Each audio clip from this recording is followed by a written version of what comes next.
آٹھواں بڑا گناہ اور حرام کام، کسی چیز میں نفع پہنچانے کا اعتقاد رکھنا۔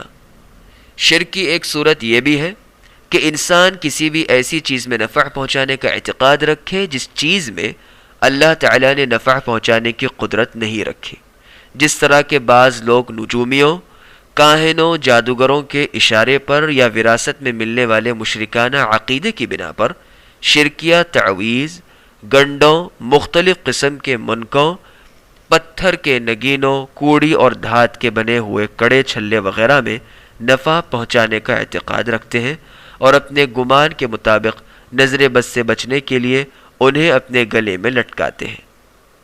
کوڑی سے مراد سفید رنگ کے منکے اور سیپیاں ہیں جو اندر سے کھوکھلی ہوتی ہیں اور سمندر سے نکلتی ہیں۔ کھجور کی گھٹلی کی طرح ان کے درمیان بھی ایک شگاف ہوتا ہے۔ شرکی عقیدے کے حامل لوگ نظر بد سے بچنے کے لیے انہیں اپنے گلے میں لٹکاتے ہیں۔ عربی میں انہیں ودع کہا جاتا ہے، جس کی جمع ودعات اور الودع۔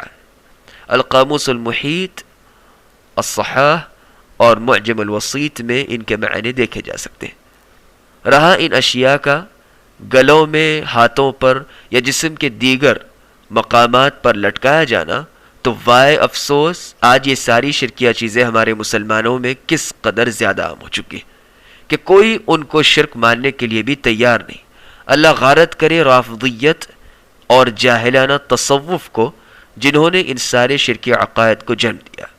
ہند و پاک میں بھی اکثر دیکھا جا سکتا ہے بعض بسوں اور ٹرکوں کے مالک مزاروں اور قبروں سے لائی ہوئی جوتیاں گاڑیوں کے نیچے باندھتے ہیں، یا کالے رنگ کے دھاگے اپنے پیروں کی تصویریں یا اس قسم کی دیگر شرکیہ چیزیں بسوں میں لٹکاتے ہیں، تاکہ اس طرح ہر قسم کے ایکسیڈنٹ اور نظر بد سے بچا جا سکے۔ بعض لوگ بواسیر کے مرض سے شفا پانے کے لیے مخصوص قسم کے چھلے انگلیوں میں پہنتے ہیں، نظر بد سے بچنے کے لیے گھروں میں تعویذ دباتے، مزاروں سے لایا ہوا نمک کھاتے اور دیگر طرح کے شرکیہ کام انجام دیتے۔ اس طرح کی ساری چیزیں حرام ہیں۔ عقیدہ توحید اور توکل علی اللہ پر مکمل بھروسے کے منافی ہیں، کیونکہ نفع و نقصان، شفا اور رزق سب کچھ صرف ایک اللہ وحدہ لا شریک لہ کے ہاتھ میں ہے۔ اس لیے تمام مسلمانوں کو ہر قسم کے شرکیہ کاموں سے کوسوں دور رہنا چاہیے۔ اللہ ہم تمام کو توفیق دے۔ اسی طرح مختلف قسم کے نگینوں والی انگوٹھیاں پہنتے اور یہ عقیدہ رکھتے ہیں کہ ان نگینوں میں خاص قسم کی تأثیر پائی جاتی ہے، مثلا مصیبتیں ٹل جاتی ہیں، پریشانیاں ختم ہو جاتی ہیں، مشکلات آسان ہو جاتے ہیں وغیرہ۔ بلا شبہ یہ ساری چیزیں توکل علی اللہ کے خلاف ہیں، انسان کو مزید سست اور کمزور بناتی ہیں۔ ان چیزوں سے علاج کرنا کسی صورت درست نہیں، کیونکہ حرام چیزوں کے ذریعے علاج کرنے کی شریعت قطعاً اجازت نہیں دیتی۔ اگر تعویذ گھنٹوں کو کھول کر پڑھا جائے تو ان میں اکثر واضح ترین شرک ہوتا ہے۔ بعض جنوں اور شیطانوں سے مدد طلب کی جاتی ہے، پیچیدہ اور مبہم یعنی نہ سمجھے جانے والے قسم کے نقشے بنے ہوتے ہیں، یا غیر مفہوم سمجھ میں نہ آنے والی عبارتیں لکھتی ہوتی ہیں، یا غیر مفہوم سمجھ میں نہ آنے والی عبارتیں لکھی ہوتی ہیں۔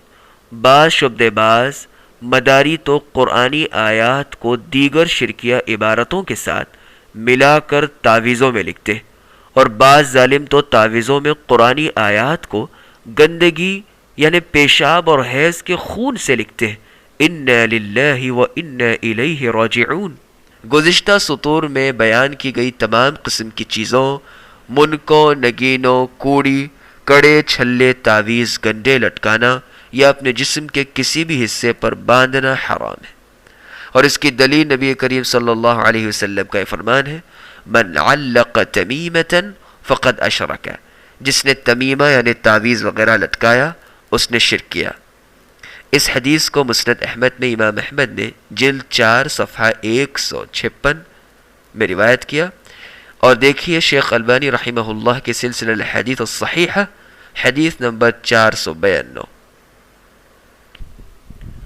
علماء لغت نے تمیمہ کے 2 مفہوم بیان کیے ہیں، ایک لٹکایا جانے والا تعویذ، دوسرا منکے اور گھونگے وغیرہ جو عرب لوگ اپنے بچوں کے گلوں میں لٹکایا کرتے تھے تاکہ اس طرح انہیں نظر بد سے محفوظ رکھا جا سکے، اسلام نے زمانہ جاہلیت والے اس فاسد عقیدے کو باطل قرار دیا، بلکہ اسے شرک سے تعبیر فرمایا، کیونکہ عرب لوگ ان تمیموں کے ذریعے تقدیر میں لکھی ہوئی بات کو رد کر دینا چاہتے تھے، اور نظر بد سے بچانے والا صرف اللہ تعالی ہے، جبکہ انہوں نے ان تمیموں کو سمجھ رکھا تھا، اور اسی بنا پر وہ مصیبت سے بچنے اور شفا حاصل کرنے کے لیے اللہ تعالیٰ کا دروازہ چھوڑ کر ان تمیموں پر اعتماد کرتے تھے۔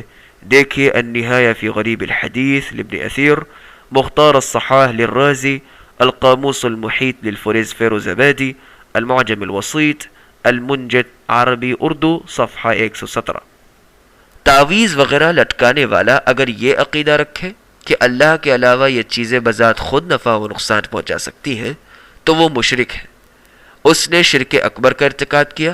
اور اگر یہ عقیدہ رکھے کہ یہ چیزیں نفع و نقصان پہنچانے کا سبب اور ذریعہ ہے، حالانکہ اللہ